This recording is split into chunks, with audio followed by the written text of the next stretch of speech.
Just as prior generations were deeply affected by the Great Depression, the assassinations of Martin Luther King and the Kennedys and the horrors of 9/11, the COVID-19 pandemic may well be the defining moment in the lives of today's children. That's why we owe it to our children to focus on positive experiences during these difficult times, while minimizing adverse experiences that can wound children for a lifetime. We already know that positive experiences, especially close relationships, promote healthy child development and allow us to withstand the ups and downs of life beyond the current pandemic. At the same time, adverse experiences such as child abuse, neglect and family challenges, particularly in the absence of protective factors, can cause lasting damage to mental and physical health. While many parents are thinking about child abuse, raising awareness during this health crisis is key. That's because the increased stress we're seeing in families due to the virus can increase children's risk of abuse at the hands of their loved ones. Children who are usually in school are now learning at home. Their parents may be working from home, working at essential jobs, without good childcare options, or may have lost their jobs.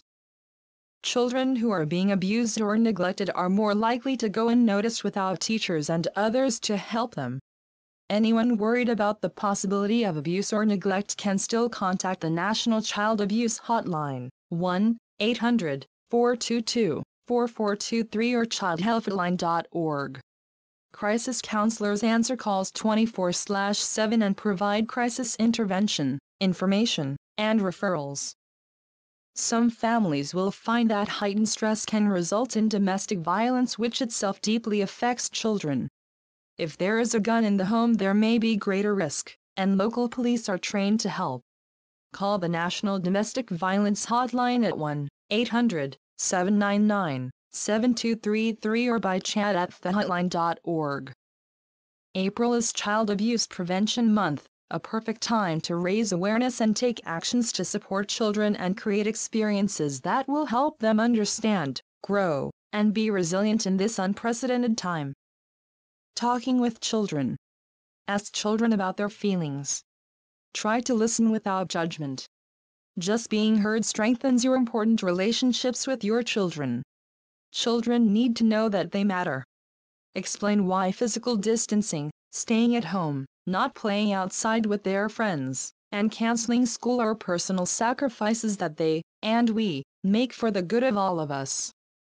Understanding and talking about this as a shared sacrifice builds their foundations for empathy. Address children's fears. Children old enough to see the news may worry, without understanding the meaning of what they view. While the news is scary, we can be both honest and reassuring by explaining how social distancing is helping and how scientists around the world are working together to help solve the crisis. Coping with stress. Many families are financially stressed, even more than usual. It's okay to talk with kids about your experience and what you're doing about it.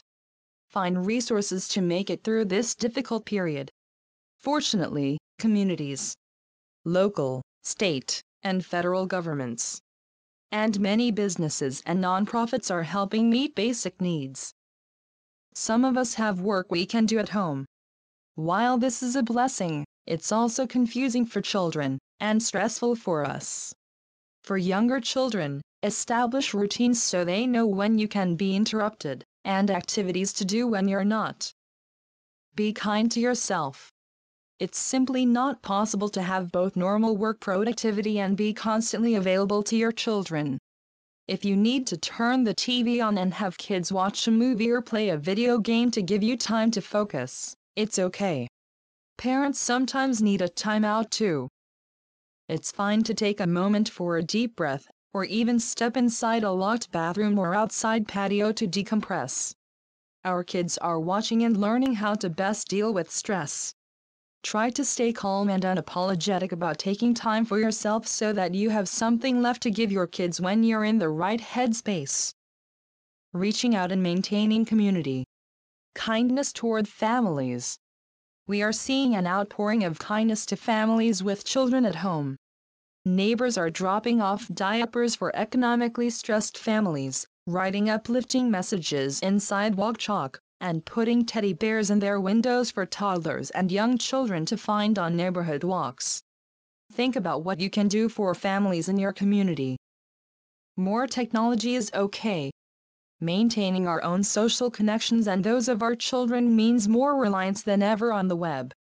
Parents might relax their rules about internet use and allow children frequent contact with their friends online over Skype, Zoom, FaceTime or the like.